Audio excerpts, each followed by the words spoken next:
नमस्कार दोस्तों। तो जैसा कि आप लोगों को भी पता है कि नवरात्रि शुरू हो गई है, जिसका हर भक्तों को इंतज़ार होता है। जैसा कि हम सब जानते हैं, नवरात्रि साल में 2 बार आती है, जिन्हें हम चैत्र और शारदीय नवरात्रि के नाम से जानते हैं। क्योंकि हिंदू मान्यता में हर त्यौहार मनाने के पीछे कोई ना कोई कारण या कहानी ज़रूर होती है। नवरात्रि हिंदुओं का एक प्रमुख पर्व है। नवरात्रि एक संस्कृत शब्द है जिसका अर्थ होता है 9 रातें। इन 9 रातों और 10 दिनों के दौरान शक्ति देवी के 9 रूपों की पूजा की जाती है। 10वां दिन दशहरा के नाम से प्रसिद्ध है। धार्मिक मान्यता के अनुसार श्री राम ने रावण के साथ युद्ध पर जाने से पूर्व अपनी विजय की मनोकामना मनाते हुए मां के आशीर्वाद लेने के लिए विशाल पूजा का आयोजन करवाया था। कहा जाता है कि राम देवी के आशीर्वाद के लिए इतना इंतजार नहीं करना चाहते थे और तब से ही प्रतिवर्ष 2 बार नवरात्रि का आयोजन होता है। नवरात्रि साल में 2 बार क्यों मनाई जाती है, इसके तो बहुत उत्तर दिए जा चुके हैं। अब मैं इसके अनछुए पहलू पर प्रकाश डालूंगी। नवरात्रि हमेशा 2 मुख्य मौसमों के संक्रमण काल में आती है, यानी जब सर्दी के बाद गर्मी शुरू हो रही हो तब चैत्र मास में, और दूसरे जब गर्मी बारिश के बाद सर्दी शुरू हो रही हो तब। ये ही वो समय है जब हमारे बीमार पड़ने के ज़्यादा अवसर रहते हैं। आपने देखा होगा डॉक्टर के यहाँ इसी समय सबसे ज़्यादा भीड़ लगती है मरीजों की। इसलिए हमारे मनीषियों के धार्मिक अनुष्ठान के साथ 9 दिन व्रत उपवास रखने का भी प्रावधान किया। इन 9 दिनों में यदि तरीके से केवल फलाहार करके उपवास कर लिया जाए तो शरीर से पिछले 6 महीने में एकत्रित विकार निकल जाते हैं और शरीर अगले 6 महीने के लिए स्वस्थ रहने के लिए तैयार हो जाता है। साथ में हम जो धार्मिक अनुष्ठान करते हैं उससे हमारी आत्मिक शुद्धि हो जाती है। यहाँ यह ध्यान रहे कि फलाहार यानी केवल फल आहार, ज़्यादा से ज़्यादा दूध बस। यदि आप फलाहार के नाम पे साबूदाने की खिचड़ी, कुट्टू के आटे की पूड़ियाँ, आलू और शकरकंद का हलवा और खोए की मिठाई खाएंगे तो उल्टा नुकसान होगा। उससे तो अच्छा है कि कोई व्रत ना करके शुद्ध सात्विक हल्का भोजन कर लिया जाए।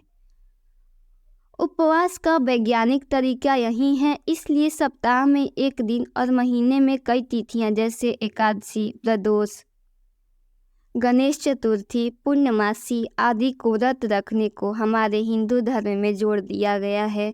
सबके अच्छे स्वास्थ्य की शुभकामनाओं के लिए नवरात्रि पर्व की हार्दिक शुभकामनाएं। दूसरा कारण है नवरात्रि गर्मी शुरू होते ही चैत्र में और दूसरी सर्दी के शुरू होते ही आती है। गर्मी और सर्दी के मौसम में सौर ऊर्जा हम पर सबसे ज़्यादा अधिक प्रभाव डालती है, क्योंकि इस समय फसल पकती है। वर्षा जल, ठंड से राहत आदि जैसे जीवन उपयोगी कार्य इस समय पूरे होते हैं। इसी कारण दैवीय शक्तियों की आराधना करने के लिए यह समय सबसे अच्छा माना जाता है। प्रकृति में परिवर्तन के कारण हमारे बाहरी मन के साथ साथ हमारे मस्तिष्क में भी परिवर्तन आते हैं। इसलिए शारीरिक और मानसिक संतुलन को बनाए रखने के लिए हम व्रत रखकर शक्ति की पूजा करते हैं। एक बार इसे सत्य की असत्य पर व धर्म की अधर्म पर जीत के रूप में मनाया जाता है। वहीं दूसरी बार इसे भगवान श्री राम के जन्मोत्सव के रूप में मनाया जाता है, जिसे रामनवमी भी कहा जाता है। नवरात्रि सिर्फ 9 दिन ही क्यों मनाते हैं? नवरात्रि का अर्थ है 9 दिनों की रात्रि पूजा। इन 9 दिनों में शक्ति के 9 रूपों की पूजा अर्चना की जाती है, इसलिए इस त्यौहार को 9 दिनों तक मनाया जाता है और 10वीं के दिन दशहरा के रूप में भी मनाया जाता है। नवरात्रि क्यों मनाई जाती है? क्या आप जानते हैं कि नवरात्रि क्यों मनाते हैं? यदि नहीं तो वीडियो में बने रहिए। दोस्तों, नवरात्रि हिंदुओं का एक प्रमुख पर्व है जिसे त्योहार के रूप में मनाया जाता है। नवरात्रि शब्द एक संस्कृत शब्द है जिसका अर्थ होता है 9 रातें। इन 9 रातों और 10 दिनों के दौरान शक्ति देवी के 9 रूपों की पूजा की जाती है। 10 दिन दशहरे के नाम से प्रसिद्ध है। लगभग इसी तरह चैत्र शुक्ल प्रतिपदा के 9 दिनों तक देवी की आवाहन पर असुरों के संहार के लिए माता पार्वती ने अपने अंश से 9 रूप उत्पन्न किए। सभी देवताओं ने उन्हें अपने शस्त्र देकर शक्ति संपन्न किया। इसके बाद देवी ने असुरों का अंत किया। यह संपूर्ण घटनाक्रम चैत्र शुक्ल प्रतिपदा से 9 दिनों तक घटित हुआ, इसलिए चैत्र नवरात्र मनाए जाते हैं। नवरात्रि मनाने के पीछे मुख्य कारण है भारत के लोगों की देवी माँ दुर्गा के प्रति श्रद्धा। इसके अलावा भारत त्योहारों का देश है और जन जीवन में उमंग उत्साह बनाए रखने के लिए यहाँ साल भर में कई त्योहार मनाए जाते हैं। नवरात्रि देवी शक्ति और अस्तित्व के सम्मान का उत्सव है। नवरात्रि पूजन का जितना पौराणिक महत्व है उतना ही यह सामाजिक त्योहार भी है। पौराणिक कथाओं के अनुसार देवी दुर्गा ने कई अवतार लिए और मानव का उद्धार, राक्षसों का संहार किया। नवरात्रि उत्सव के दौरान माँ दुर्गा के 9 अवतारों का आभार प्रकट किया जाता है। इन अवतारों में माँ दुर्गा के 9 पूजनीय स्वरूप: पहला शैलपुत्री, दूसरा ब्रह्मचारिणी, तीसरा चंद्रघंटा, चौथा कुष्मांडा, 5वां स्कंद माता, 6ठा कात्यायनी, 7वां कालरात्रि, 8वां महागौरी और 9वां सिद्धिदात्री। माँ दुर्गा के पौराणिक अवतारों के अलावा यह त्यौहार अन्य मातृ शक्तियों जैसे माँ गंगा और धरती माँ के त्याग का भी प्रतिनिधित्व करता है। नवरात्रि त्यौहार के बहाने हम प्रकृति माँ से कृपा बनाए रखने की आराधना कर सकते हैं, पर्यावरण को स्वच्छ रखने का प्रण ले सकते हैं। माँ दुर्गा स्वरूप कन्याओं की सुरक्षा और सम्मान का संकल्प लेकर भी इस त्यौहार को व्यवहारिक बनाया जा सकता है।